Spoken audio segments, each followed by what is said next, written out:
Ang gagawin nyo ngayon, class, dahil first day of school, introduce yourself. Naku, introduce yourself. Kinakabahan pa naman ako. O sige, ang unang mag-introduce yourself, alphabet na lang, wait lang. Hala, baka ako yung mauuna kasi yung last name ko.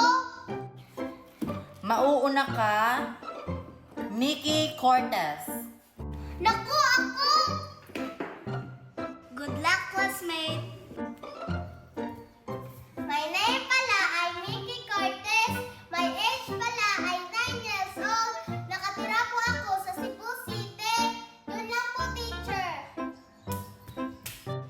Okay, ang susunod ay si Sophia Dantes. Naku, ako